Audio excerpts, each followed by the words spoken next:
Ever feel frustrated because people don't understand your English? You know the word, but it comes out wrong. Well, what if I told you the secret to better speaking isn't in your mouth, it's in your ears? Welcome to English Fluency Hacks. I'm your host, Sarah. In today's episode, Train Your Ear First, Your Mouth Will Follow, we're going to show you a simple, powerful technique to improve your pronunciation and speak with confidence. And to help us, we have a special guest.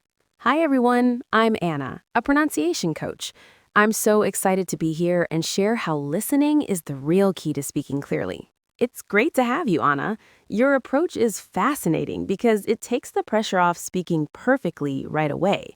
So let's jump right in. What do you mean when you say good pronunciation starts in the ears? It's simple, really. Your mouth can only reproduce the sounds that your brain has clearly heard and understood. If you can't hear the difference between two sounds, it's almost impossible to produce them correctly. Right, so it's not about being bad at speaking. Exactly. It's about not having a clear sound map in your brain yet. Many learners focus so much on moving their tongue and lips, but they haven't spent enough time just listening, really listening. That makes so much sense. It's like trying to draw a picture of something you've never really looked at closely. That's a perfect analogy. You need to observe the details first. In language, those details are the small differences in sound. Okay, so how can our listeners start training their ears? What is active listening? Active listening isn't just having English on in the background. It's focused. You pick one or two sounds you struggle with, and you listen for them specifically. Let's take a classic example for many learners, the short I in ship and the long E in sheep. Ah, yes, ship and sheep. A small difference that can cause some funny misunderstandings. Totally. So I want everyone listening now to close your eyes for a moment. Just listen. I'll say one of the words. Ship, ship. Now the other. Sheep, sheep. Can you hear the difference? The first sound is short, quick, I. The second is longer, a smile in your voice, E. Let's try again. Listen and repeat after me. Ship, ship. Good. Now, sheep, sheep. That's the basics of active listening. You isolate the sound, you notice the difference, and you try to copy it. That's training your ear. That is such a clear and practical tip. And we have more coming up.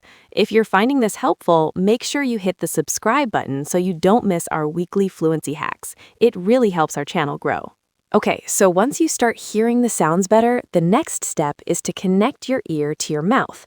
The best technique for this is called shadowing. Shadowing. I've heard of that. Can you explain what it is? Of course. Shadowing is when you listen to a native speaker and you repeat what they say almost at the same time, like a shadow. You don't wait for them to finish the sentence. You speak along with them.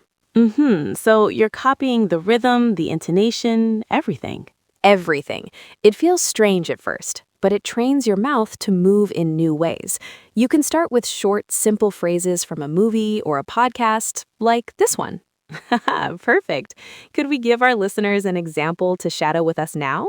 Let's do it. We'll use a simple sentence. I will say it, then we will say it together slowly, and everyone at home can join in. Ready? The sentence is, I need to live here. I need to live here. Another tricky pair, need with an E and live with an I. Exactly. Let's break it down. Repeat after me. I need to live here, here. Now, let's try to say it together a bit faster. I need to live here. I need to live here. This is something you can do for just 5 minutes a day. It builds muscle memory for your mouth, guided by what your ear is hearing. That's very clear. So we have active listening and shadowing. Is there anything else our listeners can do, perhaps to connect the sound with the physical movement of their mouths? It can be hard to know what you're actually doing wrong inside your mouth. Those are great, actionable steps. But you're right, it can be tough to stay motivated. Absolutely. Do you have any other practical tips for our listeners when they feel like they're not making progress? It's easy to feel stuck. It absolutely can. The goal isn't perfection, it's clear communication. Don't worry about losing your accent entirely.